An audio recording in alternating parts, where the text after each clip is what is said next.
Hello, everyone. This is Pro Wrestling and MMA ring announcer, podcaster, stand-up comedian, actor Chris Gillo, and you're now listening to your main event of the evening, EPW, the Everything Pro Wrestling Podcast.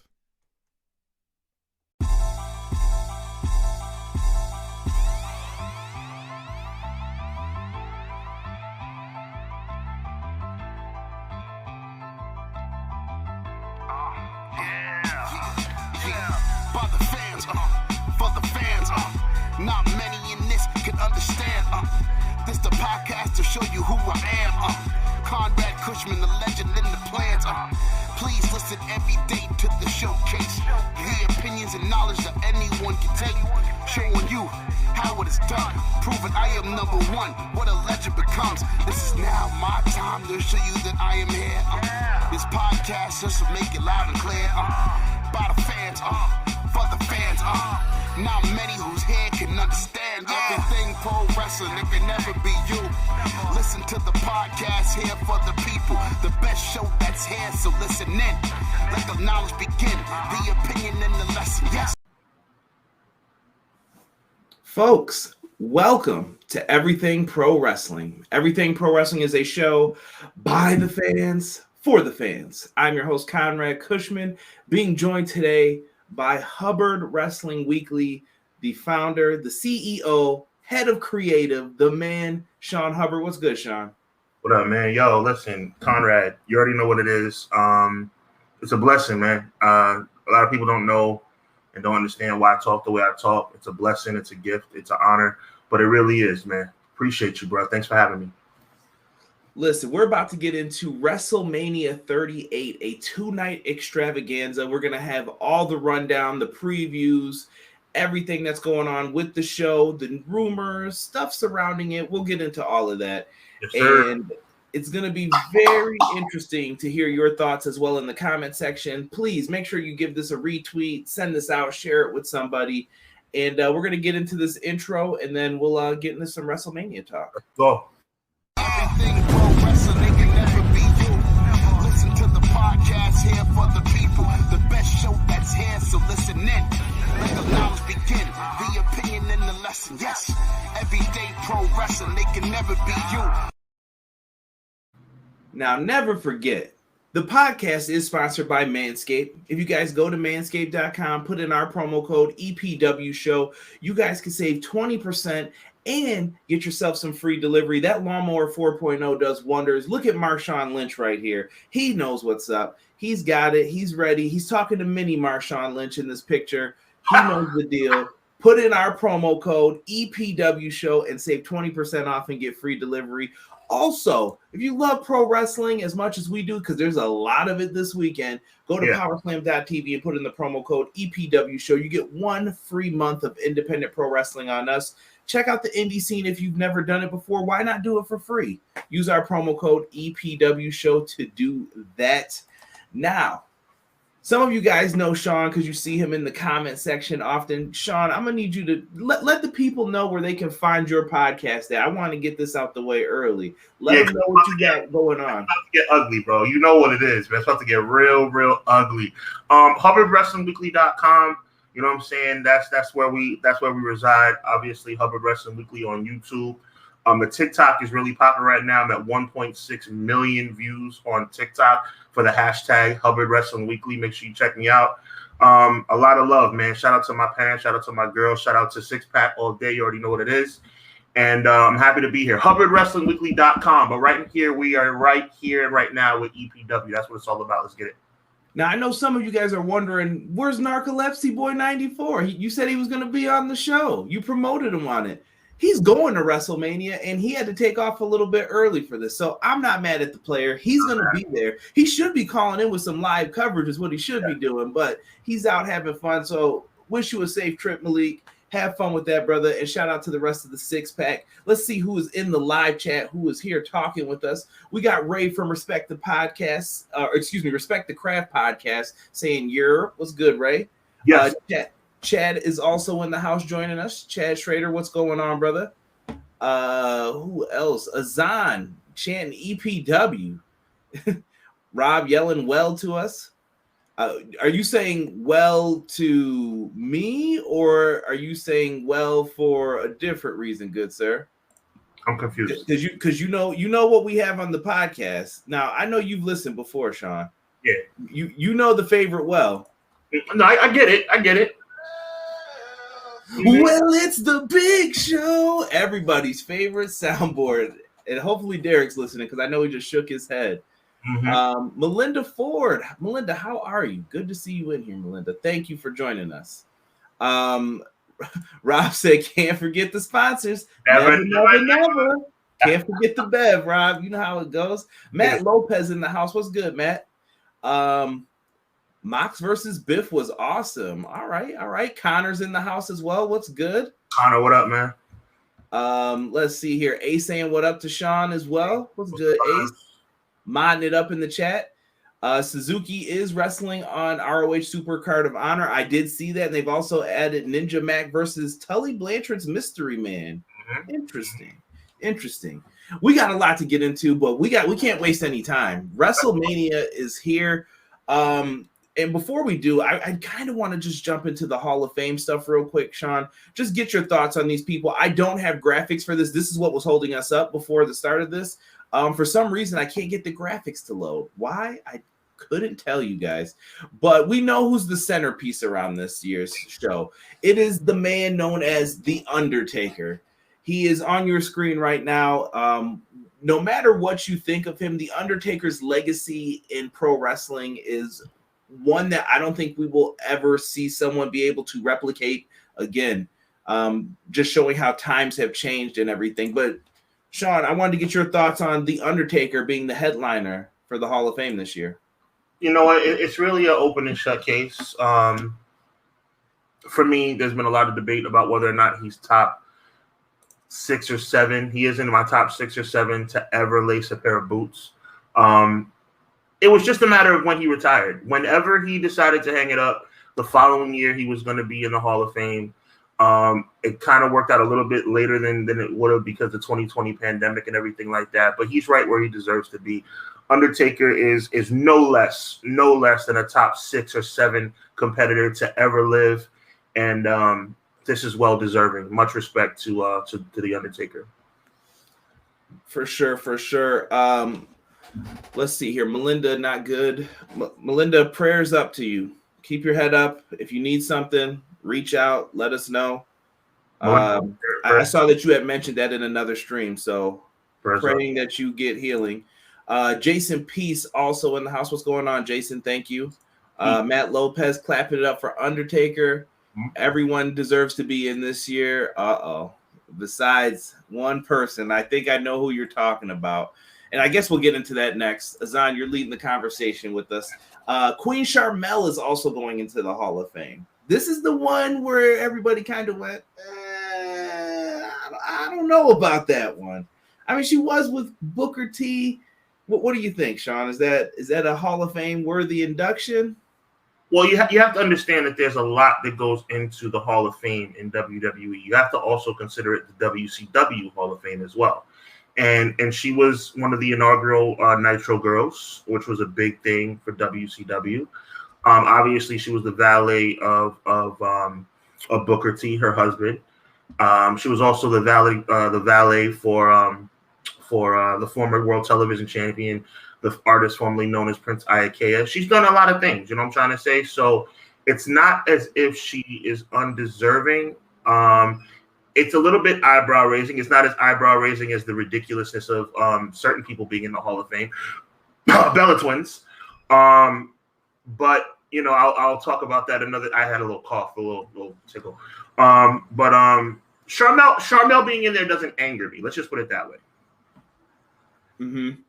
That's fact. And Rob looks like he's agreeing with you. He said, one thing I'll say about this year's Hall of Fame class is there's no slouches or afterthoughts. Sharmell's contributions behind the scenes are nothing to scoff at, but Cyndi Lauper and Miss Elizabeth need their due. And I do think that Miss Elizabeth and Cyndi Lauper definitely need to go in.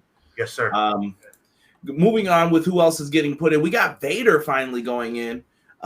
It's time. It's Vader time. If you didn't love Vader appearing on like Boy Meets World, he was Frankie's dad on Boy Meets World. I loved it. Vader's the man, bro. If you haven't seen some of his classics, Sean, is there any matches you would recommend to go back for people to watch for Vader if they're just trying to get pumped for the Hall of Fame for tomorrow? I certainly would. I would definitely advise the Great American Bash 92, where he took the title from Sting. I would definitely advise, in a losing effort, but a classic match, 1993 Starrcade, where he lost to Ric Flair when Ric Flair's career was on the line for the World Championship. It was a match for Ric Flair's career and the WCW World Championship.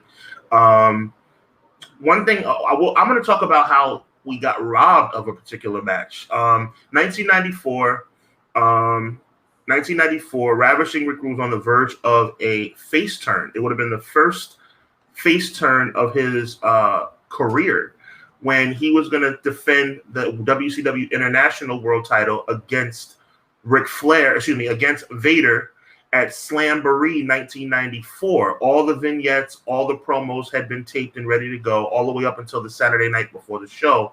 But little did we know that Ric Flair had an inoperable back injury that took place in Japan when he faced off against Sting.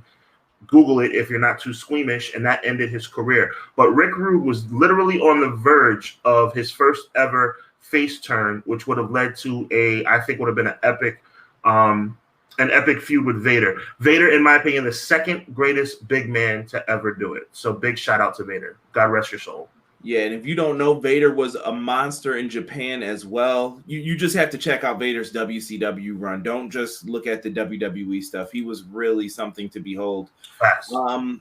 Next up, we got a tag team going in. The Steiner brothers, one I didn't think we would see for a while. I'm shocked, but I'm happy to see it. I mean, we got Braun Breaker in NXT. I can't be mad at the dog-faced gremlin and the big bad booty daddy. Big Papa Pump going in, man. I can't be mad. All the freaks care about my pinks. Yo, Scott Steiner got to come out with a tiger on Nitro. Like, there is no greater thing you could do. I love the Steiner brothers, man. One of the best tag teams of all time, I think. Most definitely. You got to give big shout out to the Steiners. That goes back to my earlier point, Conrad, about how this is also the WCW de facto Hall of Fame. Because 90% of the Steiner brothers' contributions have been in WCW/NWA. I will say this, though. I was there when Scott Steiner debuted at Madison Square Garden in 2002 at the Survivor Series. I was there. And that was one of the most epic. I don't know how some people might agree, disagree, but I loved his debut. It turned out it would be his only shining moment in the company.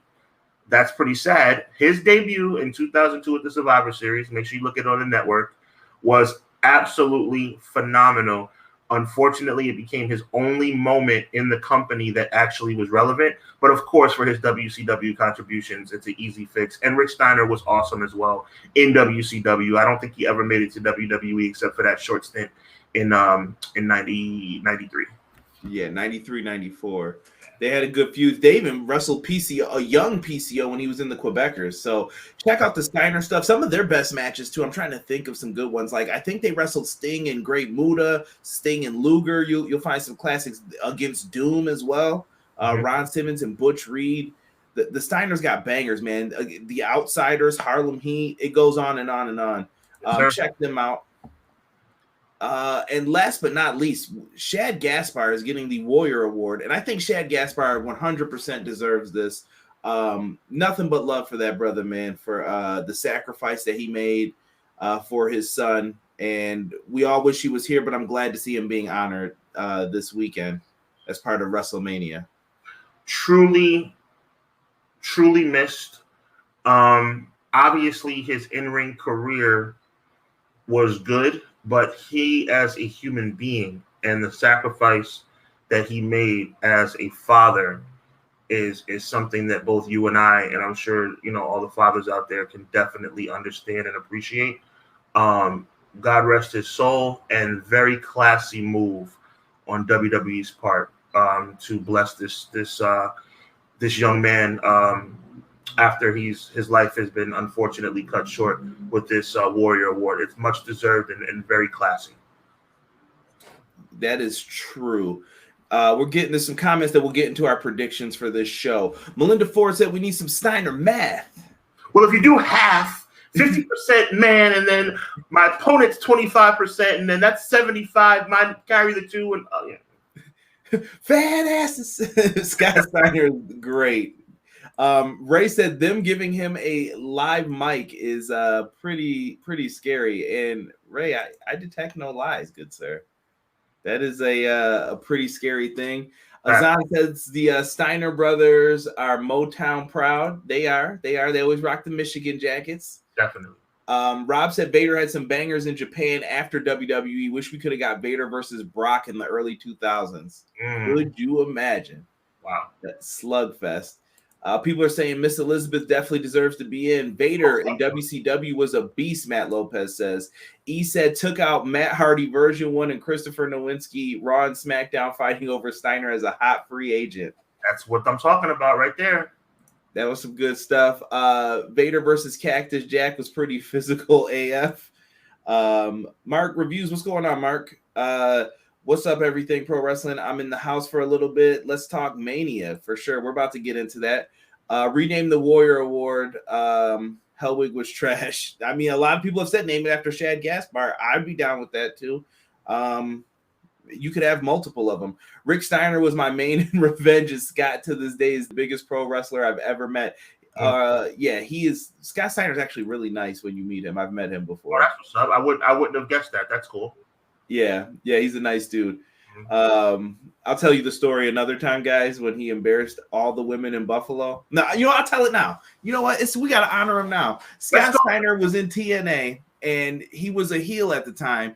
And, some wrestling fans go to the show. They don't know. It was at the baseball park outside. And he said, girls, I need some help putting this oil on. Who wants to come in the ring and rub Big Papa Pump down? Line up at the gate. And they all lined up in front of security. So he was really having girls get up. And then he was like, all right, now you're going to let them through one at a time when I tell you to. And the guy at security goes over to the gate. And literally, he goes, where are we at tonight? And someone was like, Buffalo. And he was like, we're in Buffalo.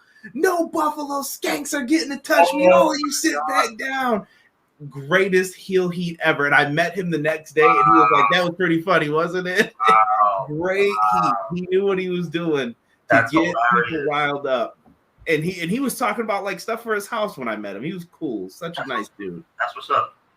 J-Hub's in the house. Give me a shell. Yeah, what's going on? That's the fishing line. Shark boy, baby. Matt Lopez said giving Scott Steiner a live mic should be interesting. We got the pro wrestling shoot in the house. What's good, Jesse and James? I appreciate you. Don't worry about just getting off work, bro. You're good. I'd like to see Scott and Rick come out with Braun on Saturday. That would be great as well. That'd be great. But let's talk some WrestleMania night 1 here. Now, I've tried to put in there, bro. I'm really excited about this. Like, honestly, like my opinions, and I'm sure your opinions, like this WrestleMania is going to go down as one of the most controversially booked shows ever. There's a lot of eyes on this, and I think it's going to tell a lot about the future of the company and their strengths, their weaknesses, their opportunities, and their threats all in one. That's a SWOT analysis for you guys if you didn't know. So we got WrestleMania. How have you been feeling about the build to this show, Sean? I think the build has been cool for the main event, obviously. I think they took it up a notch with the Bianca and Becky storyline. I think that was really surprisingly good. But there's so many things I'm disappointed about, man. We're talking about a 14 or 15 match weekend, and I'm just not fired up the way I should be about WrestleMania. They've done a good job with Brock and Roman, especially this is the 3rd time around at WrestleMania. They've managed to make me interested. So good for them in that regard. They've managed to keep me interested for more reasons than one. We'll get into that in a minute regarding Bianca and Becky. But other than that, I just, it seems like a Smackdown to me with a world title match at the end. You could be right about this. So I'm looking at this, and night 1 looks better than night 2. So let's start with night 1. Let's start with the first match that I've got written down here. We got Logan Paul and The Miz versus Rey Mysterio and Dominik Mysterio. They teased like the Mysterios were possibly going to break up for a while, and now we're here with The Miz and Logan Paul. What do you got in this one, Sean? What do you think? I have the Mysterios losing for the exact reason that you just talked about. Can I bring the people down memory lane for 5 minutes? Be my guest. Okay, so the year is 1998, 97 going into 1998. the Steiner brothers, going into the Hall of Fame, were having some issues. They were having some problems, and it was clear on TV, WCW Saturday Night, Monday Nitro, that they were just not getting along the way they should be. Just kind of some incidental things where they sat up here and, some mishaps in the ring. They would still win their matches, but they just were not getting along as they should. And it went away. It went away. And before Super Brawl 98, about 2 weeks out, it seemed like they had fixed everything. There were no more issues. There were no more problems. They went through 2 weeks of television with no issues. And it was almost forgotten that they ever had problems to begin with. They got to Super Brawl, and Scott Steiner turned on his brother. What relevance is that compared to what we're talking about right here and now? The Rey Mysterio Dominik dynamic was really cool when it looked like they were going to break up. Over the past month or so, it has not been the case. It seems like they are right back on the same page. Sound familiar? I'm saying that it's all going to go down at WrestleMania. I think Logan Paul and The Miz win because of a Dominik or Rey mistake. And I think Dominik, out of nowhere, turns on his father. I think WrestleMania is where it happens. Okay, that's some big talk. I'm gonna go opposite of Sean on this prediction already. I'm gonna go with Rey and Dominik get the win. I think WWE's got cold feet on doing this. I think they don't want to. Rey Mysterio is one of your top baby faces, and I think they don't want the people to react differently to him. I think that they've been doing this build up, and I've noticed that when Miz was trashing his city, Logan Paul wasn't feeling that a little bit. He was like, he wasn't. And he was like, oh, I like the Mysterios. He's been just saying the opposite stuff. So I feel like we're going to get Miz losing, but Miz is going to give Logan Paul his WrestleMania moment after the match. I could see them doing that, maybe with a little KO punch. It's WWE, man. This is just, they've written this for years. Like, yeah, we got this. I'm just saying, the Steiner brother reference, it was clear that they were not on the same page for months. Then it went away. It was almost forgotten. On WCW television, it seemed as if the Steiner brothers had figured it out. And then the big turn at Super Brawl. I'm saying that this is a setup that the Mysterios are seemingly right back where they need to be, just in time. Wendy, what up, girl? Just in time for them to break up at WrestleMania. Shout out to Winner joining us in the chat. We got people saying they're disappointed. No IC in U.S. title matches. Yeah, that's kind of sad. No, it's beyond sad, bro. It's beyond sad. Well, the IC title hasn't been defended on a pay-per-view in a year. I don't know if anybody's thought about that, but this makes it a year. It's disgusting. It's disgusting what they've done to that historically significant championship. It's disgusting. I'm pissed about that. Yeah, I'm right there with you on how they've been treating the title. Melinda thinks Dom turns on Rey as well. I see Logan Paul turning on Miz, Azan says. Let's get into the next match. Now, this one, I don't think anyone's going to be able to see what happens here. We've got Happy Corbin going up against Drew McIntyre. Yeah. I'm not even putting a graphic up for that. What do you think? Oh, I'm sorry. I had to. What purpose is this match being on? This should be on Heat, and Heat's not even a show anymore. This is stupid. This is a filler. This is a filler match on Wrestle Freaking Mania. Drew's gonna win, but who cares? This is stupid. It's sad, man. It makes you wonder what happened to the Drew McIntyre that we had at WrestleMania 36. Like, it was only 2 years ago. But I guess you're trying to build up some other people in the meantime. I'm trying to come up with excuses here, bro. Yeah, Drew wins, right? Drew wins. Drew wins, and we move on saying this: Drew and Happy Corbin instead of an Intercontinental or U.S. title match. I'm not gonna lie, man. I miss Broke Corbin. I liked him a lot better. Yeah, I feel you on that too. Let's see here. Bro, it's disgusting. Agreed. A lot of people are upset about these titles. Remember when Tyler finally embraced Sandman and then Raven attacked? Ray's gonna do the same to Dominik like Sandman should have done. It's funny. Terrible. Sleeper match. Madcap's turning on Happy Corbin. Like I said, I miss Broke Baron Corbin. He was better at Broke Baron Corbin, in my opinion. Madcap is growing on me. I think Baron's the man out of them. Baron Corbin just needs something solid to do that we can actually sink our teeth into. Agreed. They just keep giving him stuff where it's just like, yeah, dude. And if you have like a mid card level character, they've given them nothing but mid card level characters. Rob, yes, I agree. The next match, we got the Smackdown tag team titles here. Where are we with this? We got the Usos up against Shinsuke Nakamura, and I would scream like him, but I can't even do that. Rick Boogs. Nakamura. I can't do it. My voice will be done just like that, bro. I could not. What do you think for this matchup here, Sean? I mean, what do you think of the tag? The tag team scene is pretty abysmal on SmackDown. I'm not gonna lie. It is, but there was a remedy for this. If you can do Brock versus Roman 100, then you could do Usos versus New Day again. That's the only matchup that would have made sense. That's the only matchup that's WrestleMania worthy. They continue to be get well soon, Big E. They continue to be the best tag team in WWE. Honestly, I'm not a big fan of RK Bro. We'll get in that in a minute. But the Usos and the New Day are the two best teams in the company. It's WrestleMania, and they're both on the same show. It's perfectly logical to me that they could have put something together. All you got to do is maybe throw a ladder in there, and it would have been beautiful. But we have Shinsuke, who we all know how WWE has dropped the ball on him, and we have Rick Boogs, who's a funny, nice character, but certainly not WrestleMania worthy at this stage in his career. The Usos are going to win. And it doesn't really move me in any way, one way or another.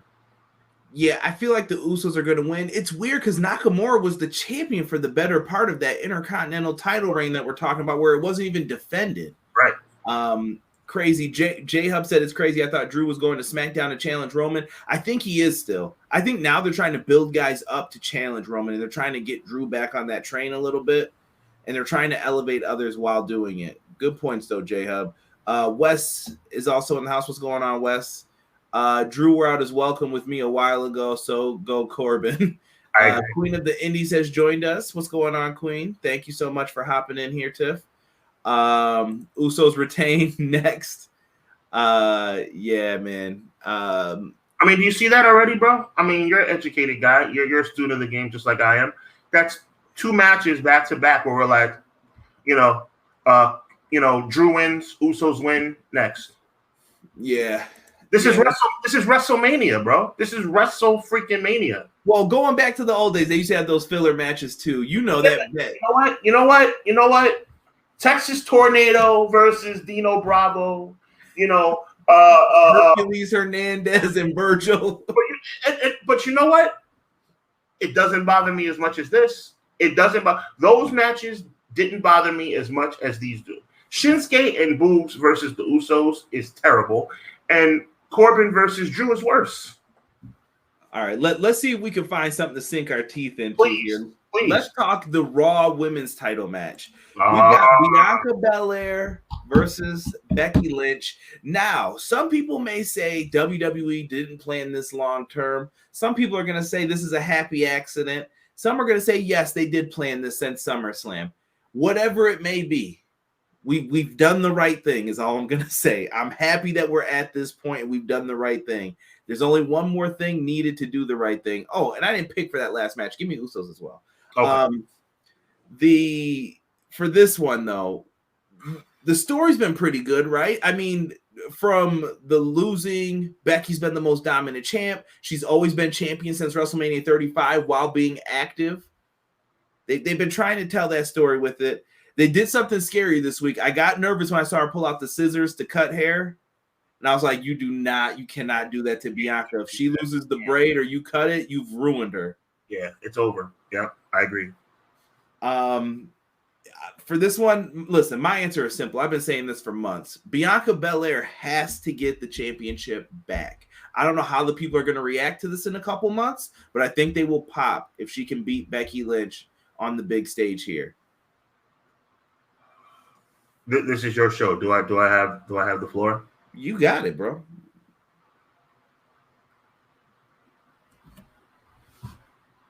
I cannot express to you how much that Bianca Belair has to win this match. I cannot express to you enough how serious and real life this is to me.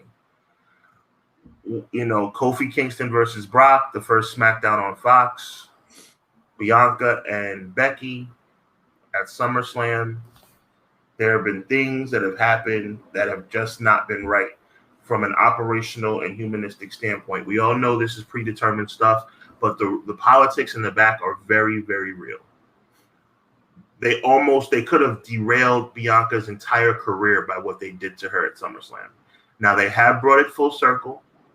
They have got Bianca to the doorstep. She has to walk through it. Anything, and I'm not talking about a DQ or a count out either.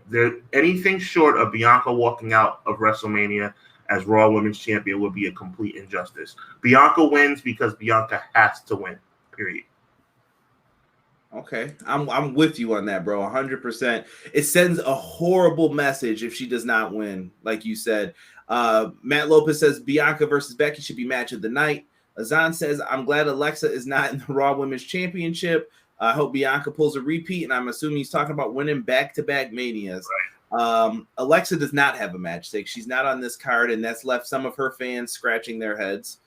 Yeah. Rob says, this could be genius if they document the fall of Becky Lynch for a calendar year after this. I think people still want to cheer Becky. They are forcing it, though, to where they're trying to force it as hard as they can. They really are. Becky booed, but to me, it's really not. It still doesn't work, really. She's just overly obnoxious, and we're going to get into that. I know me and you are going to have beef a little bit later on in this when we start talking about it. Hey, did Kofi ever get that rematch for the title? Sadly, no. Facts. Anthony, thank you for joining us. I appreciate you, good sir. Come on in. Let's talk some WrestleMania. I want to hear your thoughts on this. We move on from the Raw Women's title match, and we are going to talk about the SmackDown. Hold on. We got one more thought here. I like that. Shoot, Jesse. I don't think Bianca will be nearly as entertaining as Becky once she's champion, unfortunately. Bianca will win, but she just needs a fire lit under her to step up some character growth. I actually like that. I don't think anything other than Becky winning other than Bianca winning is acceptable. She has to win. But once she wins, I do believe there's a little tweak that needs to be done. I agree. So now this is still on night one, correct? The SmackDown Women's title match as well? It is. The layout for this is so weird, bro. Different. I don't get it. But to each their own, I guess. This is what they want to do. We can make it happen. We've got Charlotte Flair and Ronda Rousey in this one. What you thinking here, man? I'm not as mad at the Ronda Rousey return as a lot of people are. I was mad at the moment because big shout out to Undertaker again.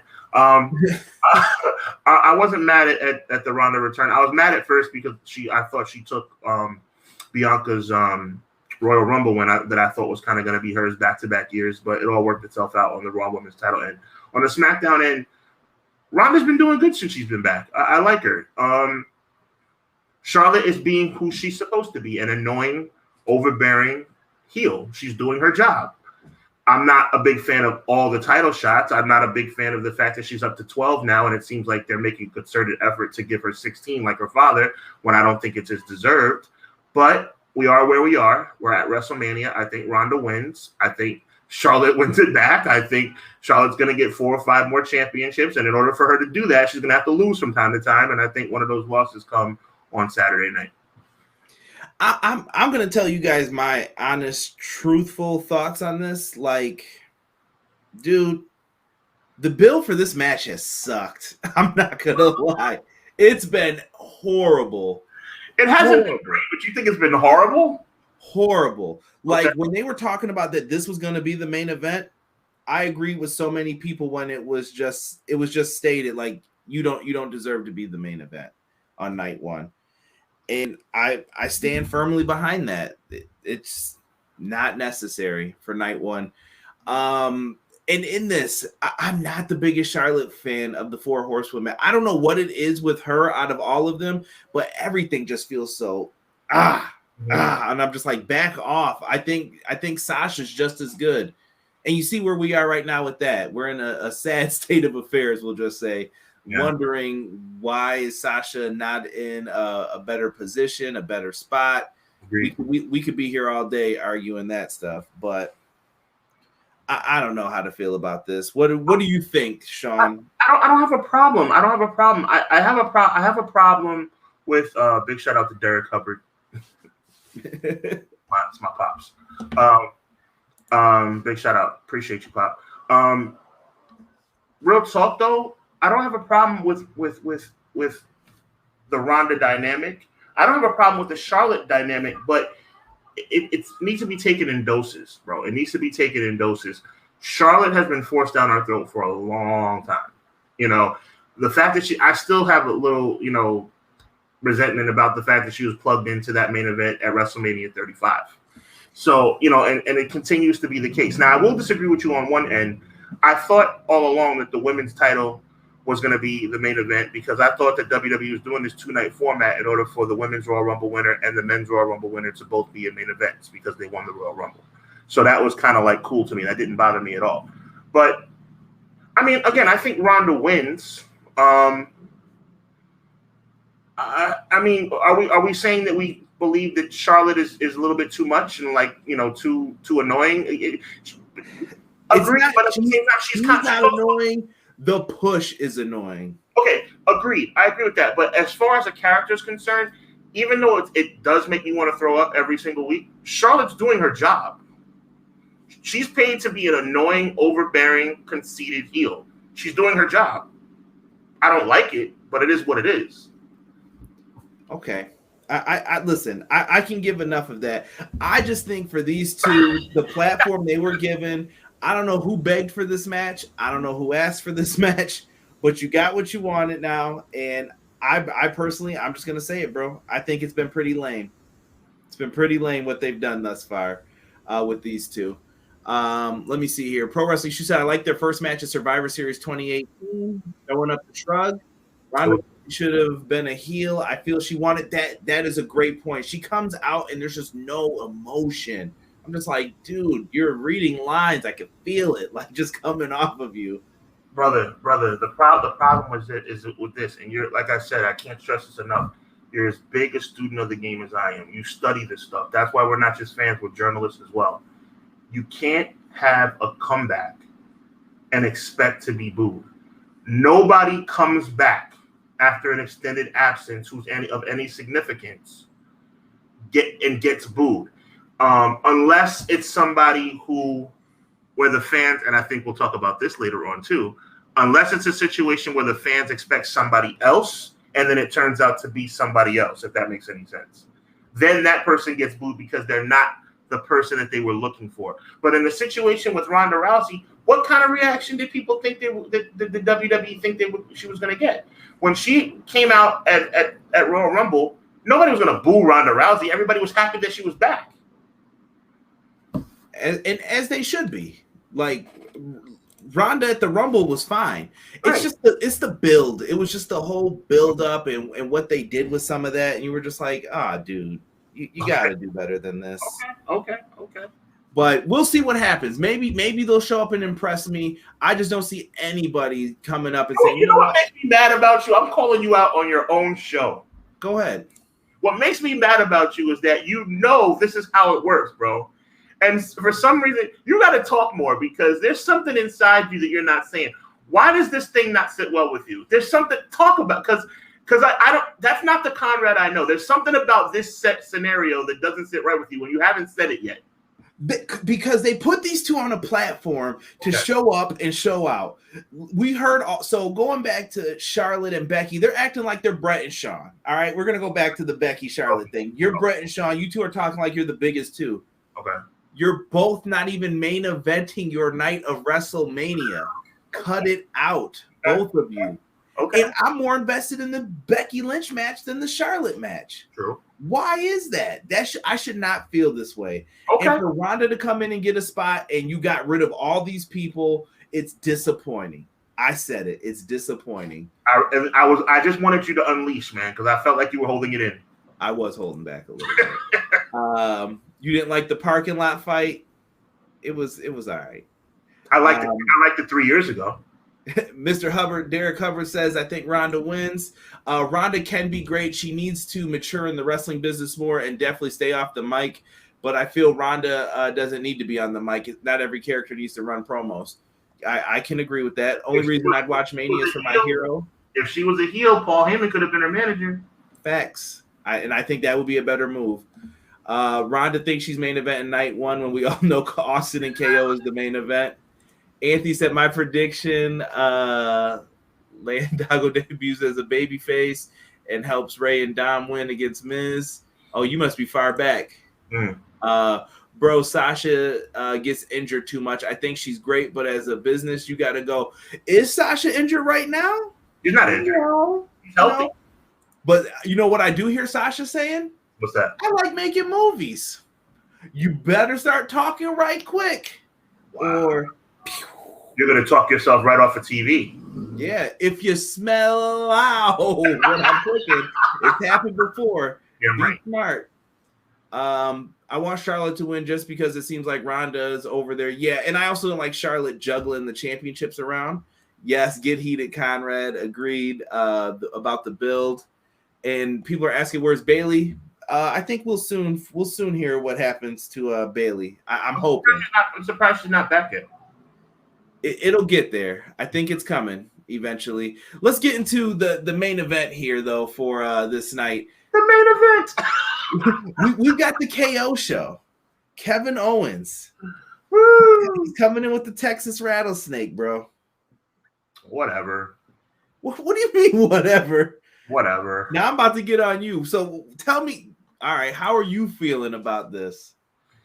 Come on, that's the bottom line. You got something to say. I love Stone Cold Steve Austin. I have infinite respect for him and his contribution to the business. I really enjoy Kevin Owens too, but it's gonna be the main event. I mean, we're speculating. We don't have a run sheet for the show, but I'm sure your sources are almost the same as mine. We both have done our research, and all indications say the KO show is going to be the main event at night one. That should not be the main event of a WrestleMania. A talk show should not be the main event of WrestleMania. Now, does that mean that Bianca and Becky should be put in that spot? No. Does that mean that Charlotte and Ronda Rousey should be put in that spot? No. Which goes back to your original point, Conrad, my brother, that this rundown and this match card for these two nights is completely jacked up. Like, it's just the way they put this show together, these two nights, and the match selection has been terrible. So in that regard, I guess you have to have a talk show be the main event of WrestleMania. And obviously Stone Cold's going to get a stunner or two, and there's going to be beer, and the show's going to go off the air with glass breaking, and that's great. But for the sake of WrestleMania, would there ever be a Piper's Pit to main event WrestleMania? God rest Roddy Piper's soul. Would the Brother Love Show main event of WrestleMania? I would hope not. I would hope not as well. So I don't know. I'm not very thrilled about that. Pick on that last match? Did we pick who did you pick? Charlotte or Ronda? I picked Ronda to win. Yeah. Okay. I'm gonna go with Ronda too. I feel like they're gonna have to appease her because she's there for the long-term stay. So I'll go Ronda as well. But for this, what is this gonna be, Sean? Like, this shows how far-reaching your show gets. My mom is watching too. Big shout out to my mom and my girl. And my mother says that Ronda is going to. What she say? She said she thinks Charlotte wins. She thinks Charlotte wins. Big shout out to Mom Dukes. Appreciate you. Hold on. People, it's getting heated now. We all know the bait and switch. Yeah, that's classic WWE. Sasha doesn't get injured. Hollywood is calling. People forget Sasha started out as an actress. Stunner. They had to make the KO show the main event because if you put it anywhere else after the card, people are going to leave after seeing Stone Cold. They are in Texas. No. Nobody's going to. Who said that? J-Hub said that. J-Hub, I'm going to show you extra respect because I like the first three letters of your name. I got to show love for anybody whose last name is Hub. But listen, nobody's going to leave a WrestleMania show. Nobody's going to. If it would never happen, but if the KO show was the first thing of the night, nobody's going to leave. So I disagree with that. You can't have a talk show be the main event of WrestleMania, man. I mean, just. Ugh. Sean, what's this going to be? Is this a match? It's not a match. It's not a match. What is this going to be a stunner and he's out, or do you think they're actually going to wrestle a little bit here? Well, they're going to fight. It's probably going to be. You know what the comparison is going to be? The thing that comes to my mind immediately: DDP and Undertaker at King of the Ring 2001. Okay. It's going to be a fight that Stone Cold wins, and it's not a real match. A little melee. Yeah, but that's stupid, bro. Holy, like my mind is like blown. Like when it became apparent that this was going to be the main event by all rumors and innuendo, it pissed me off, man. This is WrestleMania. This is Hogan and Savage. This is Hogan and Andre. This is Austin and Rock. And you're going to have the KO show main event WrestleMania? Yes, and you know the deal. What's going on? You know the deal. He has come in and said no IC US title matches, and we're talking about a friggin' segment, main event in the show. I get it, bro. I completely understand the frustration. People would leave WrestleMania if Corbin was in the main event, Matt Lopez said. Let me see here. You know how much those Mania tickets are? Not only am I staying for Mania, but I'm going to be the last one leaving, taking a chair with me, too. I'm leaving with something. There you go. Funny thing is, my last name is Hubbard as well, J-Hub says. Respect. Okay. Let's see here. Derek Hubbard said he's going for Ronda. Cindy went for her last time and Ronda won. This time she doesn't think she's going to win. Oh, yeah. Oh, my God. My parents. Or was that a, ooh, yeah. I think it was oh, yeah. They're from that generation. Shout out to her. My girl's also on this feed as well. So I told everybody to turn into EPW because EPW is popping, my brother. That's how, thank you, brother. This is why we have you on, that crossover appeal. Let's get into night two. We got everybody in here. We're jamming. We're rocking.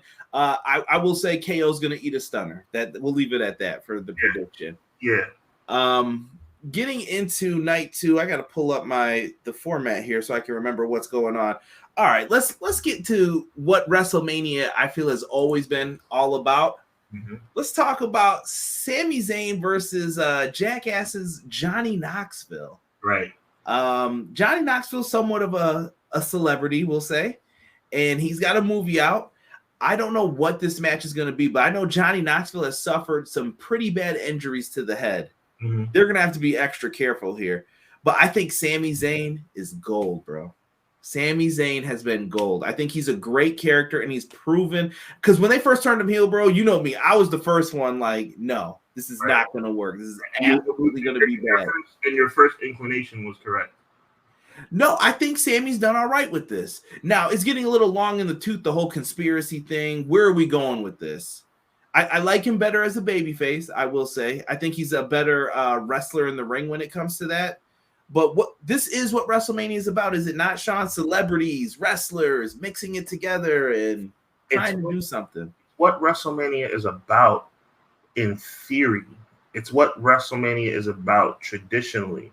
But you have to put the right pieces in place for it to make sense. Last year with Bad Bunny, it made sense. This year it's just like, bro, like I don't like Sami Zayn in this current incarnation. It doesn't feel good to me. Like Sami Zayn is very annoying, and he's not the good annoying. He's the bad annoying. And of course, I mean, to me, I think that Jackass comes out on top, but it's just like, bro, like, will it really matter at the end of the day? I know it's Falls Count Anywhere. I guess that makes it a little more intriguing, but whatever. Okay. Let me see here. Anthony wanted me to read his comment from before. I must have missed this. The way Vince should have booked Ronda when she debuted is the way Vince booked Ken Shamrock. That it'd probably be a lot better, brother, like you said there. That's actually anything goes in this one. Johnny Knoxville's going to walk away with the victory here. He ain't coming in here to promote his movie and possibly get hurt for nothing. You know what? I'm not letting you off the hook. This is going to be the Sean Calls Out Conrad show, because there's too much stuff that you're leaving on the table.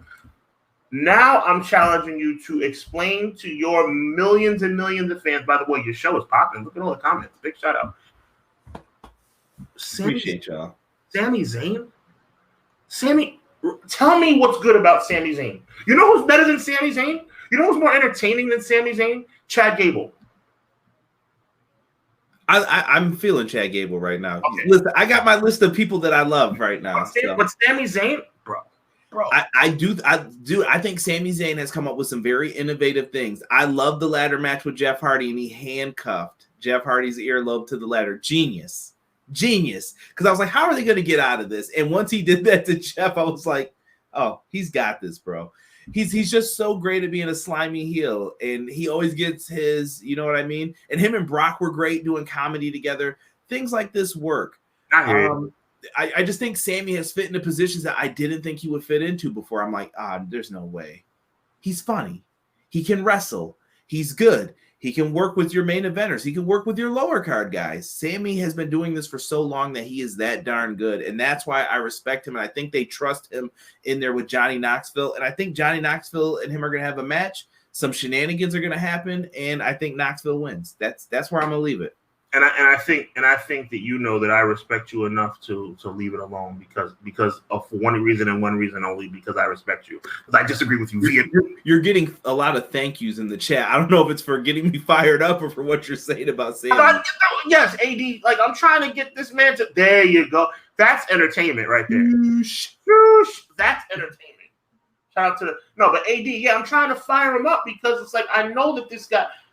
One thing, Conrad and I go back a number of years now, and I know when Conrad told him back. So that's the reason why I'm like, yo, this is WrestleMania, man. You know, like talk your talk, bro. Hold on, I'm getting yelled at for some matches. So wait, that's day one too. Some of the no, Ridge and New Day are definitely night two. Okay, but one thing that we did not mention, because and I can't knock you for it because it's not official yet, was allegedly Cody and Seth. Oh, I was saving that on purpose, and I saw someone else wrote that, and I saved it. So never mind then. But don't be trying to change the format of the show in the chat. Now I let y'all talk, but can't change the format. I know what I'm doing. Exactly. Let this man run his show the way he wants to. No, it's by the fans for the fans. You can call me out when I mess up because sometimes there are errors, but this one was on purpose, though. I tell you. There you go. So you're going with Knoxville as well, I assume? Yeah, but that makes 4 matches now that are not WrestleMania worthy. 4. Okay. He's keeping a counter. Yeah, I'm right. I've been keeping a count since February when this card got put together. This is one of the worst WrestleMania cards of all time. Of all time. Yes, WrestleMania. I said one of the worst because there's always going to be WrestleMania 9. And 11. Yeah, 11 was pretty rough too. But there's been 38 WrestleManias now, right, bro? This will be 38. So it's not like we're talking about a small sample size, and this is going to go down as one of the worstly booked WrestleMania. Now, if all of a sudden The Rock comes out, and here comes Shawn Michaels, and Triple H makes an appearance, get well soon, and and Cena shows up, and Hogan does the ear thing, and they bring Ric Flair back, and Kevin Nash comes back to do a tribute to rest in peace Scott Hall. If all this stuff happens, then maybe it'll turn to the greatest WrestleMania. But on paper, this show looks weak. I think they've been doing bad builds since 31. I remember 31 feeling horrible going into it because I went on a trip the day after Mania ended. And I'm hoping they could pull something. I'm hoping a rabbit comes out of the hat. Let's get Sean talking positive. Let's get into this match. AJ Styles versus Edge. This should be a banger. I'm feeling, Sean, you know I'm gonna keep it a stack with you, bro. Please, always. I'm feeling weird about Edge's character right now. Okay. They changed his music. It's all right. I mean, it's all right. But to change your character during Mania season, it's kind of a weird time to be making some moves and changes. Was Edge, some people tried to tell me Edge was stale and he's trying to freshen it up. Some people were like, oh, Edge is trying to mature his character a little bit. Mature his character? The man is old. What are we talking about? He's not at like the beginning of his career or mid-career. Wow. He's towards the end. Okay. No, I'm saying when Edge came back, bro, I was happy. Right. But I'm just saying we know that he's got less matches than he did before. Right. And we have to be smart about this. But his character change and all that, it's kind of made me feel weird about the build to this. But I think this could be a really great match. if we can get that AJ Styles TNA style, I wish that they could get AJ's TNA theme and have him come out to it just for this match only. You could really do something different here and make it special. Like Edge tries to freak him out with the new music, and maybe AJ does something like that. Right. I don't know who's winning this one though. This is a tough one to call. Let me hear your thoughts on it. Well, first of all, I think there's another crappy match on the card. No, I'm kidding. That would just. I was going to say, please do explain. No. I'd be silly to say that. This is obviously one of the best matches on the entire weekend. But well, see, Pro Wrestling Shoot. You know, I don't want to. I'm not trying to be negative, but I'm glad some people agree with me. This is terrible. But I was joking around about AJ and Edge. AJ and Edge is clearly one of the top 2 or 3 matches on the entire weekend. I like Edge's heel change. I don't like the change in music. I think he could have been a heel without changing his music. That's iconic music. And to your point, I think when you come off iconic music like that, anything else is going to make it seem a little stale. I remember when Shawn Michaels started coming out to DX music. Shawn Michaels' Sexy Boy theme is one of the greatest of all time. I sang along with it every time he came to the ring. He came out to DX's music. It made me sick until I got used to DX's music, and that became iconic too. I think Edge's music is dope, but I think Edge's music is not as good as the last one. Now, getting on to the character, I like Edge as a heel. I think he's done his best work as a heel. AJ could not go into this match, I think, as the baby face. I mean, as the heel, so they made him the baby face. And also, AJ is just coming off a run with Omos where he just became a baby face, so switching him back would have made no sense. You could have had a classic face versus face match. That could have been an option. But, I mean, Edge probably went to the powers that be, because I feel at this stage in Edge's career, he has a little bit of clout backstage. He could have been like, hey, listen, I want to switch it up a little bit. And I think this is a more sadistic Edge. This is a more ruthless Edge. And I think it's going to be a gutsy win for AJ Styles when it all comes down to it. But I don't have a problem with Edge's new persona. I just think it was a shock. And it does come at a weird time of the year. I agree. You know what? I've made my choice on who's winning this. Okay, let's get it. I'm going with AJ Styles to win. Okay. I feel like he could be built up and he'll be fed later to someone else, but more on that later. But I think AJ's going to get the W here. And I'm going to go a step further. I think AJ wins as well, like I said, but I'm going to take it a step further. I think the winner of this match gets a title shot. Okay, I can see that. I wish they had put a number 1 contendership on this, like officially. Yeah. He says Edge was stale AF. We got people agreeing with Azan's statement of Edge looks like a bootleg Malachi Black. Yeah, that's a little rough now. Come on now. Edge was here first. Yeah, that's true. I like heel Edge, but this is a rush turn just for WrestleMania. Weird timing. I agree. I think this match will probably steal the show, though. I could agree. Edge straight up impersonating Aleister Black's gimmick. Ooh, okay. Now I can agree with that. You know, the deal kind of convinced me a little bit more. That makes sense. Right. The music and look was a decade old. I like the new stuff. Yeah. The Edge gimmick is a mix of the Brood and the Ultimate Opportunist. That's actually pretty true. I want to piggyback off what Pro Wrestling Shoot said. It would have been better timing. I think the timing would have been perfect if they did it this way. Classic Edge should have went all the way through WrestleMania. And if Edge was going to make this heel, Edge should have been face all the way through with the regular music, same music, all the way through the match. And then after the match, if he wanted to dog out AJ after the match, he could have done that. And then the following night on Raw, he could have came out with this new persona. Maybe we're just getting old, bro, because I was thinking the same thing. Like, that would make more sense to do it that way. I don't think we're getting old. Look, we're in our 30s, not our 50s. I think that we just think about things logically, bro. Like, I mean, in a pro wrestling mind sense. Like, well, definitely, you know that. We're definitely old school when it comes to pro wrestling, yeah. Interesting. You don't change up 2 weeks before WrestleMania. Let's get into some more of these interesting matchups here. Let's talk this one. I think this is my show stealer match of the night potentially. Pat McAfee, a punter from the NFL. Shout out to Panda too. I know Panda's trying to get on the Pat McAfee show. Make sure you guys show Matt, my boy Panda, some love on TikTok, man. I believe it's Panda Love 24x48, if I'm not incorrect. And I apologize, Panda, if I messed up your TikTok. But Austin Theory versus Pat McAfee should be interesting. I think Austin Theory is a future player. I think he's got potential to be a future player if he plays his cards right. He's got Mr. McMahon behind him. This was kind of built up with Vince going on the Pat McAfee show. You know what I'm saying. He didn't ask the right questions out there. I wanted him to get more controversial than he did, but it was pretty cut and dry stuff. What do you think for this matchup? You feel in theory McAfee, is he going to impress? I can't stand Austin Theory. And I'm not talking about the way I say I can't stand Charlotte Flair. This is that boss man heat. Here we go. I'm not talking about the way I can't stand Charlotte for being an annoying heel the way she's supposed to be. I'm talking about I don't like Austin Theory, period. I don't think Austin Theory has it at all. And I've been looking hard to try and see what some people see. I think Pat McAfee is more of a star than Austin Theory is.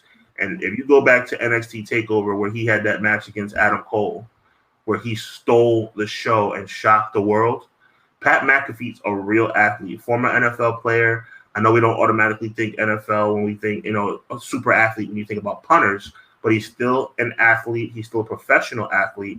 He's good on the microphone, as we know it from watching him every Friday night on Smackdown. And he's proven against Adam Cole, one of the top wrestlers in the world. I think nobody would disagree that Adam Cole's top 15 in the world. And maybe top 20, but definitely top 20 in the world. Pat McAfee's a superstar if they build him right. To me, Austin Theory is just annoying. Like, first of all, he's stealing the gimmick with the cell phone from Tyler Breeze. That's number one. Okay, he's just a jacked up loser scumbag to me. Like, with he's good looking, but like, who cares? Like, he's just like a little pretty boy. I think the heel gimmick is forced. I think the fact that Vince McMahon's on TV with him every single week is forced. It's corny. I don't like him. I wish he was back on NXT, gold and black, and that's not even a thing anymore. So I'm gonna make a prediction in this one. I think Theory's gonna get the win. Now I know everybody's like, well, you said the celebrity thing. Here's the difference. Pat McAfee works at WWE. And I see a lot of people saying that Pat's really good, things like that. You know what Pat McAfee has working for him? He's got money. And the best thing in the world to have, and this is some financial advice for you guys, is to have what I like to call, and I'm not going to tell you what this stands for, but it's called FU money. Now, what that is when your boss tells you something at work and you don't like it, you could get up and say, you know what? I got enough money. I don't need this today. Pat McAfee could get up in the middle of Smackdown one day and say, you know what? I'm going to go home and I'm going to go buy a horse. What's the problem here? I can do what I want. So he doesn't have to listen to Vince McMahon. I'm doing this because I think it's fun. That's where he's at. He's a fan, and Vince knows that, and he's got to be smart. But I think he also knows Theory needs this win more than him because Theory's on the active wrestling roster. He's a commentator right now with Michael Cole. He's made. He's good.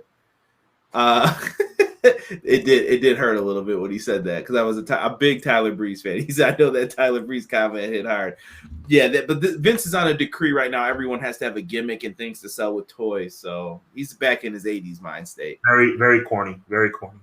Ace said Austin Theory. Another guy who doesn't deserve to be on Mania, in my opinion. Ace says Austin Theory was totally better when he was in Evolve. That's when I first saw him, and I said this dude's going to be a star one day. He was. But sometimes I think right now this is the you got to eat what you don't like. This is the prototype. You remember when Cena was going through all this stuff in the beginning? You got to eat some stuff sometimes in the beginning because they want to see if you're a company guy. But Cena, and this pains me too, because Cena's one of my most annoying figures ever too. But you can see the signs with John Cena, even ruthless aggression John Cena. I'm not going to go as far back to prototype John Cena because prototype John Cena was in OVW. Austin Theory's on SmackDown and Raw. So he's on the big show with this gimmick. It's not like he was this stupid phone-carrying person down in some obscure whatever. He's on the big show with this stupid gimmick, right? And I call it stupid. It's different than John Cena. John Cena, his first appearance on SmackDown on the big show was ruthless aggression, corny, but potential John Cena. It's a different story to me. To me, Austin Theory is trash, bro. Let's see what Austin Theory does. I'm gonna leave it at that for now. But I think it's time for everybody to shoosh. We've got the triple threat Raw tag team title match. We've got RK Bro, the Street Profits, and Chad Gable and Big Otis. This is something. This is something else. This one. What do you think for this tag team title match here? I don't really have a lot of I don't have a lot to say about this. Have you seen how emotional and how high strung I've been through your entire show so far? Absolutely. With the exception of what? With the exception of the Usos and Boogs and Nakamura, and with the exception of what was the other one that was annoying that didn't make any difference? Corbin and McIntyre. This is the same thing for me. Okay. Get into it. What are you doing then? What do you do for this one? Who wins? I guess RK Bro wins, but I can't say that definitively because I also think they might break up. But if I were a betting man, I'd say RK Bro wins. But I don't care, and that's the problem. I don't care who wins because I'm not invested in this match. The Street Profits, I like the fact that they're looking like they're going to turn heel. I think that'll bode well for them in the future, but I don't think they win at WrestleMania. And I like Shush, I like them, but I don't like them enough to be, again, it's iffy whether or not these guys deserve to be on the show, much less win. So I say RK Bro wins by default. I'm going to agree with you. I have one fear, though, and it's Gable Steveson. I keep hearing that he may come in, and I feel like this is going to steal shine from Chad Gable if they give him a wrestler gimmick. Gable has been great. Yeah. And I know people get sick of me saying this. I think Chad Gable, he may not be Kurt Angle, but he's pretty close, bro. You've got someone there who's got a lot of potential, but he has to be put in those spots like you gave Angle to shine, to show, to learn. And he's never been given that, I feel, as properly. Maybe because he's smaller than Angle. Maybe he hasn't earned it in their eyes. I don't know. But I think Chad Gable could be a much bigger player for the company than he is. I'm not saying he's a main eventer right now, but I'm saying he should be in a better position than he's in. I don't like him as much as you do, but I like Chad Gable. I see potential. I see potential for Otis. I see potential for them as a team. But I just don't, I'm not blown away by them though. Oh, Anthony saying Randy turns on Riddle. Okay, that's a bold. I don't see that happening now. Yeah. Took me a minute to notice, but RK Bro's theme is a banger. I do like the theme as well. I know. RK Bro walks the same way they walked in. Okay, so Ace is saying they win. I would have loved RK Bro feud going into Mania, but the team grew on me. Yeah, I feel like they were going to split them, and now they're like, you know what, keep them together. Makes Randy's workload a little bit easier, keeps Riddle out of trouble. He's with a vet, like, hey, don't screw up and don't tweet Goldberg. So many things about this build, things that show that I would have done differently. I'm not Vince, I'm not Bruce Pritchard, I'm not any of these people who run the show, but to me, it's just another example. This triple threat match could be on Raw. This is WrestleMania is supposed to be, not something you never see because it's just not, it's too long of a year and there's too many shows to have no matches ever. First time evers are very difficult, but give me something that whets my appetite and makes me say, like, yo, this is I can only see this on WrestleMania. We could see the Street Profits and RK Bro and Alpha Academy on Monday. Like, it's not that, it doesn't mean anything, bro. We've seen it too.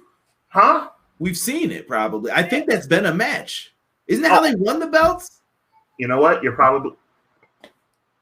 It's sad that we don't even know anymore. Yeah, I'm not sure, but you're probably right. You're probably no. You know what it was?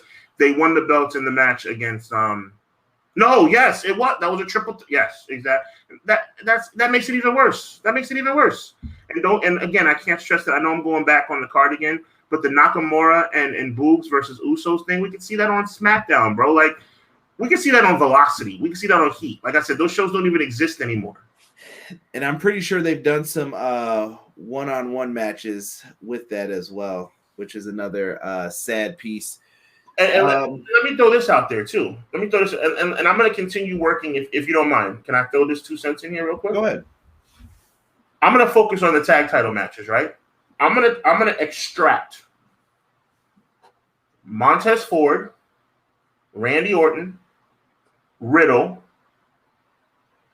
I'm gonna extract Jey Uso just because he has a little bit of singles experience. I'm going to extract Shinsuke Nakamura, and I'm going to extract Chad Gable. That's 6 guys. Money in the Bank, and then add help me out. Butch? No, the Intercontinental Champion Ricochet. Okay. Intercontinental ladder match. Razor Ramon Invitational ladder match. If me and you can do this, how come they can't do this? Now, you're telling me that one match doesn't completely run circles around the 2 matches that we have? Listen, I'm with you, bro. You could even throw Finn Balor in there and have both belts hanging up there. You could have 2 winners for all we care. You know what I mean? That's what pisses me off. The fact that I could be sitting here in my office and you can be sitting there in your office and we can come up with this stuff, and the powers that be in WWE come up with Shinsuke Nakamura and Rick Boogs against the Usos. Shout out to Rob in the chat. He said you'll probably see it again on Monday. Probably will. It'll probably be a rematch the next night on Raw. It must be Monday. Yeah, it's gonna be. And they're gonna bill it as a WrestleMania rematch. Andy said, I think Gable and Bobby Stevenson or Stevenson. I think that's supposed to be Stevenson. Right. Even the odds with Brock and Roman. Okay, we'll get into some of those theories here in a second. Let's run through. I don't have much to say about some of these other ones here. Women's tag team titles. I put this up here. Mm-hmm. I don't even know who I like for this. More entertaining than Usos versus Shinsuke and Boogs. Huh? This match is more entertaining than the Smackdown title match. Yeah, but who do you go with in this one? Like, there's no build to this really either. So it's like, who do you win? Who do you have win this? I have the person winning, the same person you probably have winning, because she deserves it and she deserves a WrestleMania win for the first time in her career. Oh no, I disagree. Oh, and okay. I'm a Sasha fan. Okay, I think you keep the streak going. Oh, okay. Why I say that for Sasha is because she doesn't have to lose this match, but she can lose this match. Oh, sure. And why would I have her lose is because I would be selling her on the fact we're going to give you a bigger Mania moment, because I want the storyline to be you've lost every year at WrestleMania. Yeah, but didn't they do that with the Big Show? They did, but I think you could do it better with Sasha. I think Sasha could tell a better story than that Big Show, Cody garbage that they tried to do. Speaking of that, we'll still get to that. Okay. The whole story here for me is build Sasha up to have that. So cancel them out. Liv and Rhea, I like the look of them as a team. If you're going to keep these tag titles around, I mean, they're basically paperweights at this point. They really are. But they're more relevant than the Intercontinental belt right now. Carmella and Queen Zelina don't really need them, but it's giving them TV time. When you can travel back and forth on the show, who do you want on these shows? And Natalya and Shayna Baszler are on here. Shayna had a good run with Nia. Natty had the women's tag titles too, I believe, for a little bit. You know what? I'm just gonna say keep them on. No. Yeah. They beat Rhea and Liv. I don't know, man. Keep them on Carmella and Queen Zelina until you have a better idea of what you want to do. That's my answer. I got to stick with what I said. I think Sasha's going to win. I think Sasha gets her chance to be a champion at WrestleMania the way she should have been a while ago. It's not the ideal situation. I thought that she should have been a triple threat match with Charlotte and Ronda. That was the way I would have booked her. Yeah, Six not feeling this Mania. He feels like it's going to be really bad. I hate to that. I mean, it doesn't make me happy to say that, but that's what it's looking like. Yeah. See, Rhea and Liv was who I wanted to pick, Rob, but I can't say that definitively because they Rhea just had the belts, but this is different now, I guess. And he also said, "Forget these titles." I edited that for you. Now, I know we're both very. You're it's common knowledge. You've said it on the air many times. You're a married man. I'm very involved as well. But the way Rhea has been pinning people, like oh crap, like that's some sexy stuff, man. Like Rhea's taking it. The way she pins Zelina on Raw, good God Almighty. Maybe it's just me. I don't know. No comment. No comment. But I've been seeing a lot of screenshots on Twitter. Okay. From the rest of the community. I'm just saying it can't be just me who noticed that. I want Rhea and Liv. Yeah, like I said, they could do something. Aaliyah is someone who should be in the tag division. I'm surprised she doesn't have a match on here yet either.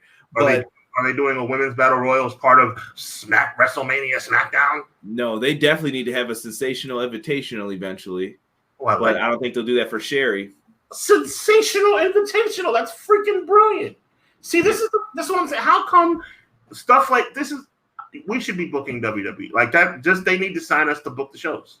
Listen, as long as I can do it from home, Vince can pay me. Like, just give me $200K, bro. I got you, man. Just holler at me, tell me who you want, and I'll make the story. You and me. That's only different. I don't mind getting on a plane. I want to see the world. So no, that's fine. I'm just not going to all these crazy shows. I'm not trying to be at Vince's office at 2 a.m. with some crazy ideas. I've heard how he works. I feel you. Let's get this one out the way. Yeah, I was critical of Butch. I'm still not feeling Butch. Why couldn't he just be Pete Dunne? He could have been Peter Shelby. You could have did something. You could have came up with a better name than Butch. New Day's here. You got Sheamus, the veteran, with Kofi and Woods, and then we got Rich Holland. What are you thinking, bro? Just give me a pick, man. We can speed through some of these at this point. If New Day wins, I hope, but they'll probably do something stupid and have the other team win. This is a stupid match.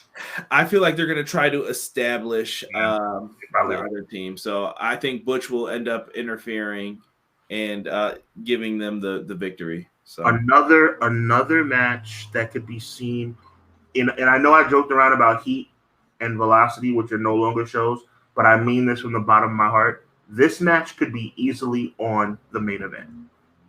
Right? It provides the most leverage without being illegal. Look at the pictures for science. Yeah, get out of here. Get out of here, justifying. There you go. I want Rhea to pin Sasha, Winfield, Butch, and Boogs. That sounds like a rap CD. That's someone's selling me in my parking lot. I'm going to get in trouble with my girl for this Rhea talk. I got to chill. We here at Everything Pro Wrestling respect all women. Sorry, my hands are folded for the PR reasons. We respect all women here, so let's be kind. I have not disrespected any woman. I did not say anything disrespectful. I think that Rhea Ripley is a very attractive woman who happened to pin another very attractive woman. I am only a man. I am only flesh and bones. Do not judge me. Hashtag wrestling. I'm only interested in Roman Brock, the Owens Stone Cold segment. Edge, AJ's either going to be really good or really bad. There is no in between, and I really hope Bianca wins that belt. Pretty much be a good look if she doesn't. That is a fact, sick. Moving on to the next match. I don't have this one written down because it was a late add-in because I actually do this early. So, Bobby Lashley versus Omos. Not bad. Not horrible. No, this is...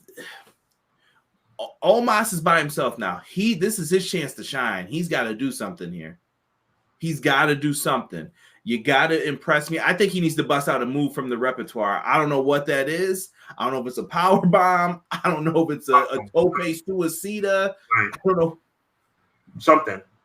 You got to give me something here. Maybe it's a Styles Clash off the top rope. I'm tripping now, but Omos has to do something different is what I'm trying to say here. And Lashley, to me, I feel like you want to keep him strong too, though, because he's someone you may have to, hey, I need you to get in the main event scene. I think the more you talk, you're going directly where I'm going because I'm about to say what I think is going to happen. It's not going to be what you think. Uh-oh. Does it involve my boy MVP? Because I'm asking, where's MVP? No. I mean, I hope he's on the show. Don't get me wrong, but it has nothing to do with MVP. I just think it's not going to be a win by either guy. Okay, what do you see here? Double DQ, double count out, double something. I just think both guys stay strong, both guys get their licks in, and then both guys don't lose. Okay. Yeah. I feel like you have to find a way to keep both of these guys strong in this one. Right. If you're forcing me to pick, and you're like, give me one of these two, I'm going to go with Lashley to find a way to pick up the victory. Okay. But I think Omos may walk out on a count out and just say, you're not getting me right now, as you're trying to build him up to be something more. Okay. We've got comments coming in. We got people saying Lashley wins. I want to see Rhea get a big win. That's all. Bobby versus Omos. I can't wait to see this match. Said no one ever. Lashley versus Omos is Big E's favorite. Big meaty men slapping meat. Omos will kip up. Omos is going to break them ankles if he even tries. Omos is going to do a shooting star. Lord, please do not let that man even attempt that move. Sick talking about how Bobby and Omos can't wait to see this match. Said no one ever. That's true, but it's not. It's probably about, on a scale of the other matches, it's like the fourth worst match. The fourth worst, meaning there's just 3 matches that are less interesting than that match. Yeah. And this one was just put together quick, like. Yeah. And it's more, and that's just what I'm saying. That this match is more interesting to me than the SmackDown titles, the Raw titles, and the New Day match, and the I'm drawing a blank, but that's 3 at least. Yeah, you could go through a lot.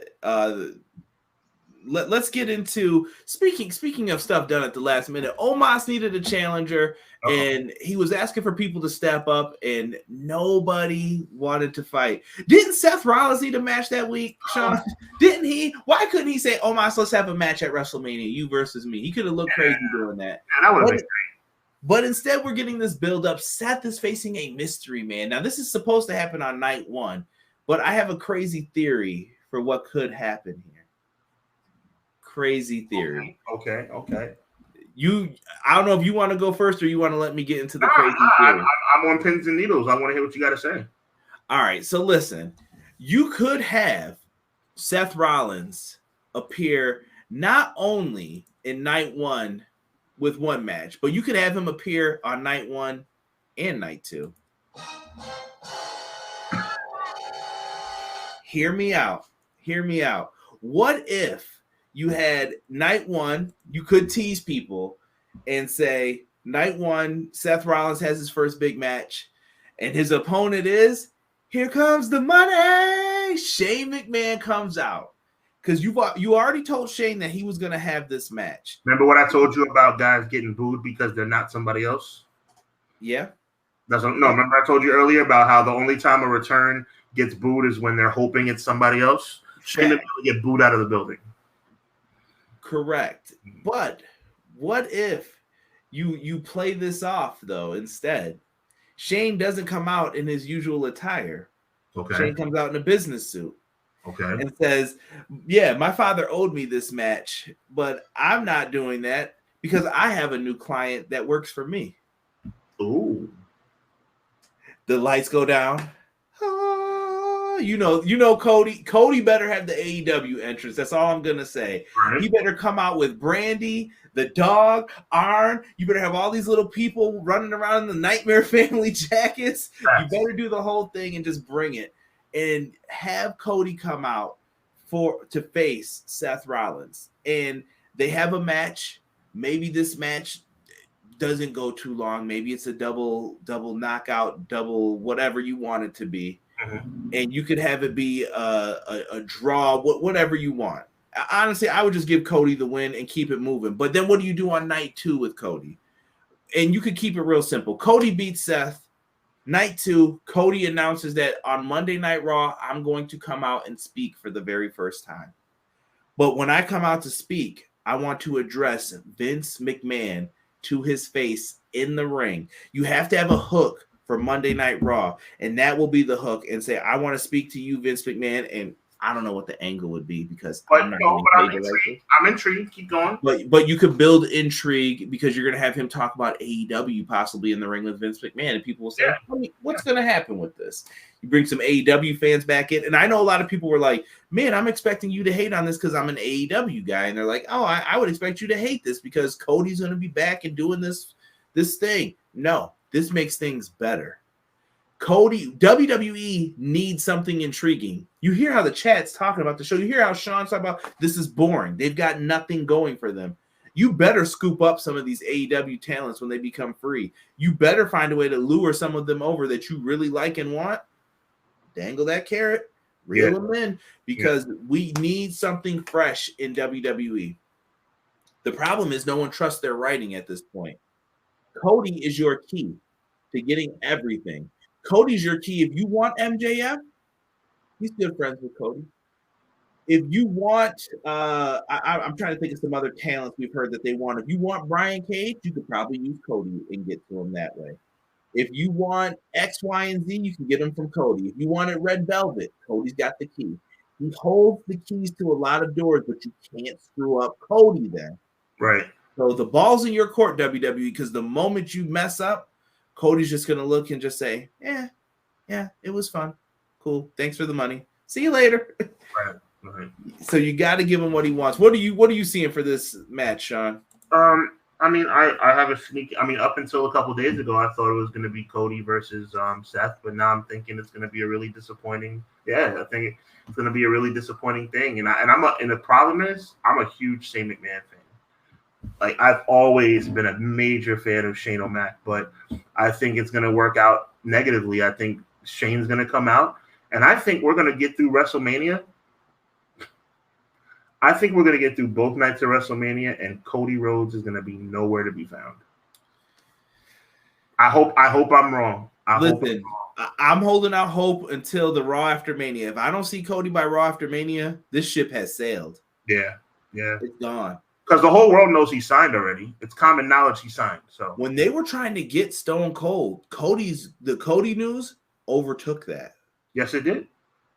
So that's the hot ticket. You got to go for the hot hand if you can. This will lead to Cody versus Theory, LOL, somebody said. Melinda Ford said there's news going around that Cody could be pulled out of WrestleMania. I actually heard that rumor as well. I'm hoping it's not true. Marco Stunt beats Roman Reigns at SummerSlam. Where is that guy? Who, Marco?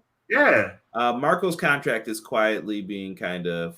Once it's out, they're going to just release him after. I think they just recently told him. Gotcha. According to the sheets.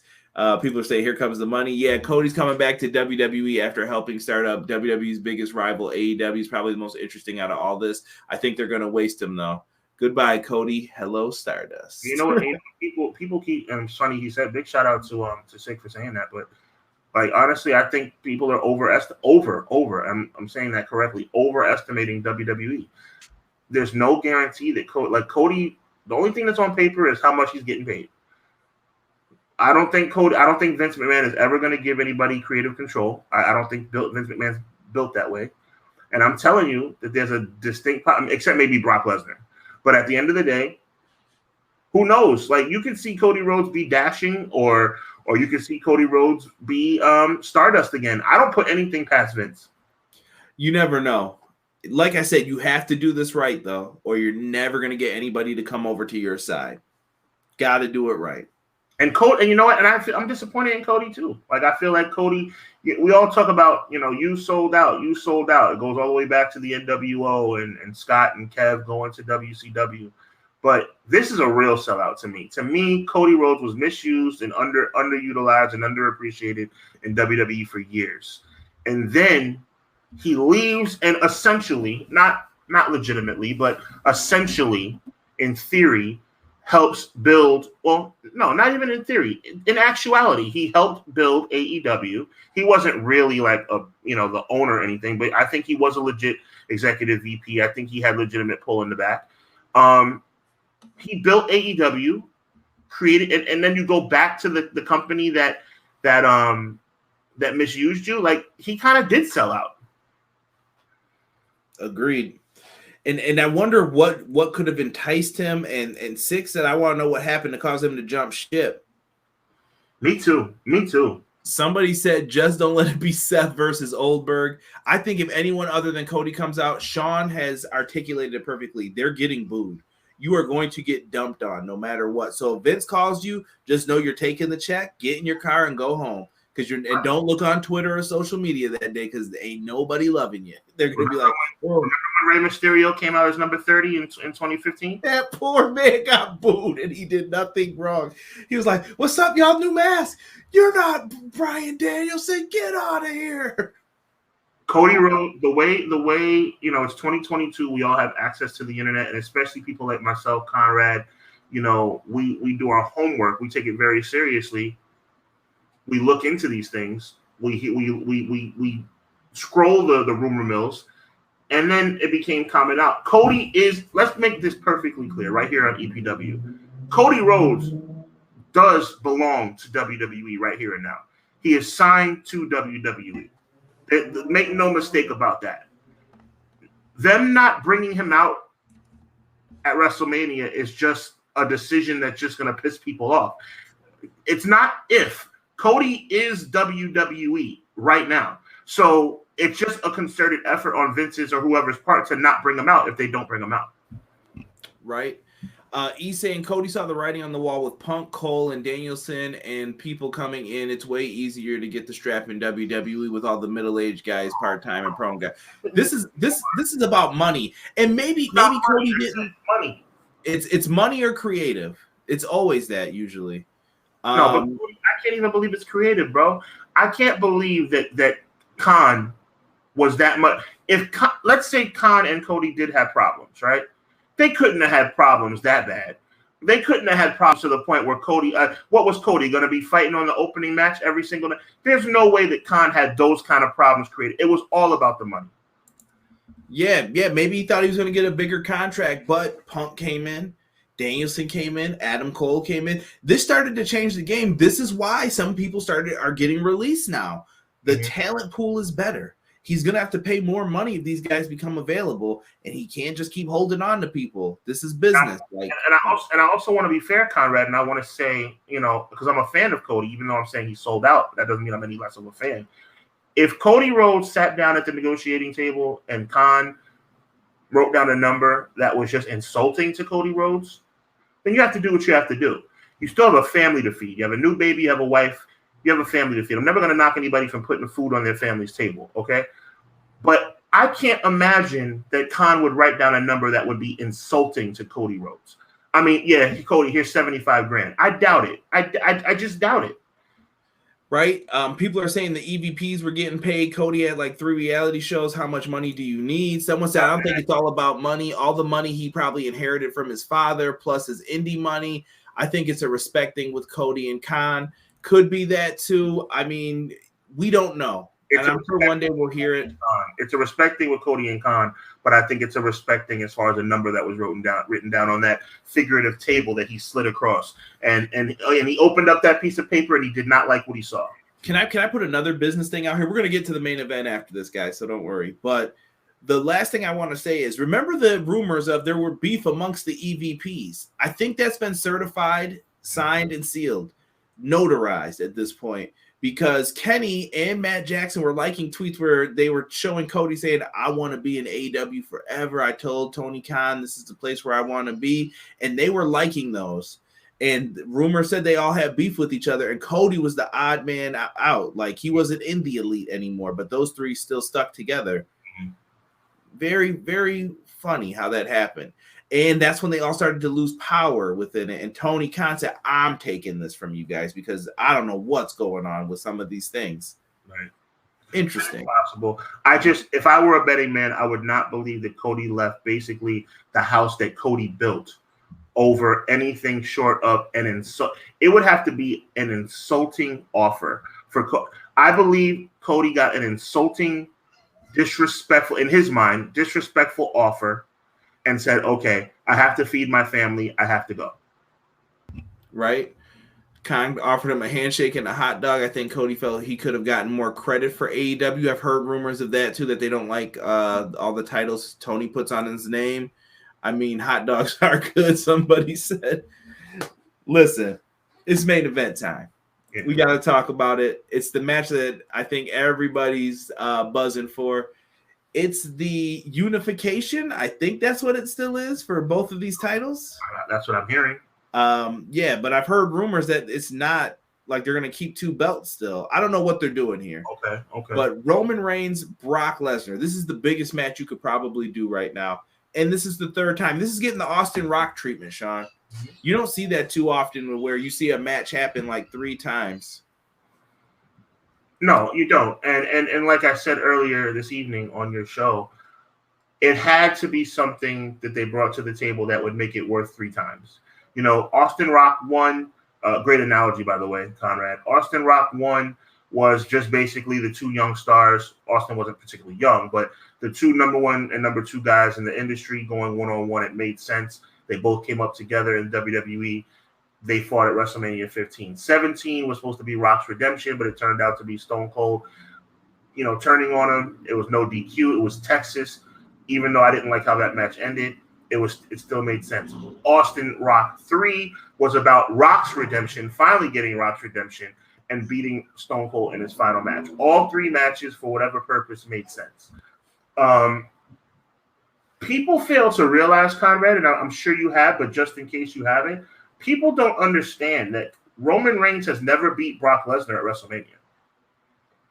No, and that's kind of been the story. Right. His family was there for the first one, and I like this dynamic too because it's finally reversed. Now it's, oh, you're the bad guy in this situation instead of Brock. So this is going to make things quite interesting.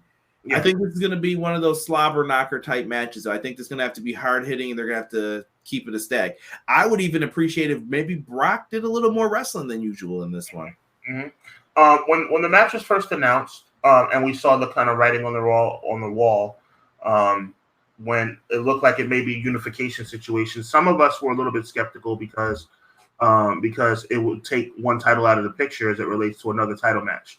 There will not be a WWE title match and a Universal title match. It'll be both together, which kind of adds or takes away from the steam of the card, which is already severely lacking in the first place. But they decided to pull the trigger, and they had to. Brock Roman 3 had to have something that neither match brought forth the last 2 times. And this is a unification match, and it is historic. It's only the second unification match in WWE WrestleMania history, okay? And you have an opportunity to make some waves. I think Roman wins. I think Roman reestablishes himself as the number 1 guy in the industry, and that's saying a lot because I have a lot of respect for the Adam Coles and the Hangman Pages and the Dean Ambroses, John Moxley's, and things of that nature. But I think Roman Reigns is the number 1 guy in the business, and I think he wins. And I think it reestablishes the WWE title as the number 1 title in the industry because it'll be over Roman Reigns' shoulder. Okay, I'm seeing. So you're saying Roman's walking out in the end? I do. I'm going to agree with you 100%. And Six got the moment, and I know Derek has mentioned this to me a million times. Derek has the promo in his head what The Rock's going to say. He said Roman Reigns wins, cuts a promo saying there's nobody left to smash. He's the head of the table and tells everyone to acknowledge him. And then The Rock's music hits. That's the only thing that'll save this WrestleMania. And he could come out and say, you're not the head of anything with my family. I'm the head of the table. I'm the reason you're here where you are. You could go into that, and that could be your main event for WrestleMania 39. Do I see that happening? No. I do not hype myself up on any Rock rumors anymore because it's not worth it at this point. But here's what I will say. Until you have somebody who you are ready to put the title on and take off of Roman Reigns, and I think it's got to be someone who's going to become a bigger deal than they already are. Maybe it's a Braun Breaker. I don't know. Whoever they view as like the future of this company could do it, but make sure they're ready because I'm not taking the belt off of Roman Reigns until then. He's about to possibly go on. Would this be a 3-year now? This would be the beginning of his whatever it was. Payback, the summer of 2020 is when he won the title. Yeah, and we're at 2022. I'm telling you, he might go 3 years with this title if it was up to me. Like, let him run. I think the problem is that we don't really have a choice. Brock is the only legitimate threat, and for obvious reasons, Brock loses. I think that makes sense storyline-wise. And there's nobody else. So, and by the way, the Drew McIntyre thing, I've argued this with Malik many times. Drew McIntyre is not on the level of either one of these guys. It's just not a fact. 2020 was his year. I'm sorry that the pandemic got in the way. Drew McIntyre is not on this level. He is not the guy, okay? So let's just get that out the way. And there's really nobody else. There's nobody else. The Randy Ortons, not really anymore. I mean, they could rebuild them, but, been there, done that. Roman is the man, okay? And Rock coming back is really not going to change that because Rock's not going to take the title from him because Rock's never going to be full-time again. Right. Cody could be fresh, but you may have to look at NXT. You're building up some of these guys. I see they have high hopes for Braun Breaker. They have high hopes for Carmelo Hayes. Maybe it could be him. There's guys who you're going to have to look at and just say, where do I see you and what do I want you to end up doing for this company? I agree. I think, and I want to say, I think that The Rock, I want to acknowledge Sick for saying this too, but I promise you it was in my head as well. I'm not going to go as far as say he congratulates them or joins the group, but what I think is going to happen is that Rock's going to come out. Rock's going to raise Roman's hand, similar to Royal Rumble 2015. And I think that Roman's just going to give him a look. Like, it's not going to be a look of thank you for raising my hand, Rock. Thank you for the congratulations. I think Rock's going to legitimately raise Roman's hand and in celebration of his cousin being the man. And Roman's just going to look at him like, yeah, thanks for raising my hand, but you're stealing my thunder, buddy. And that's going to plant the seeds. Interesting. So you're saying a play off the Royal Rumble when he raised his hand? Yes, sir. And also a play off of the Mega Powers when Hogan was trying to be nice to Macho, but Macho under the skin was kind of exactly. We all know who the baby face was in that. I see the lust in your eyes, Hogan.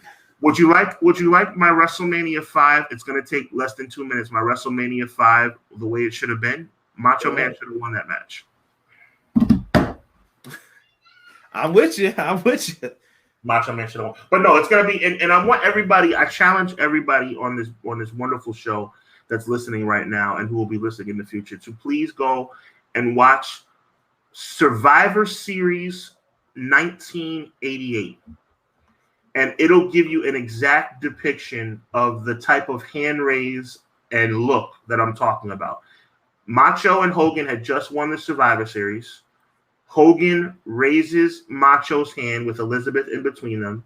And Macho is giving Hogan a look that does not seem like, hey, I'm happy you're raising my hand.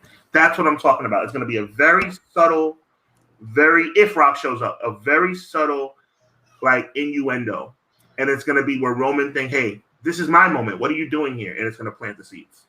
Right.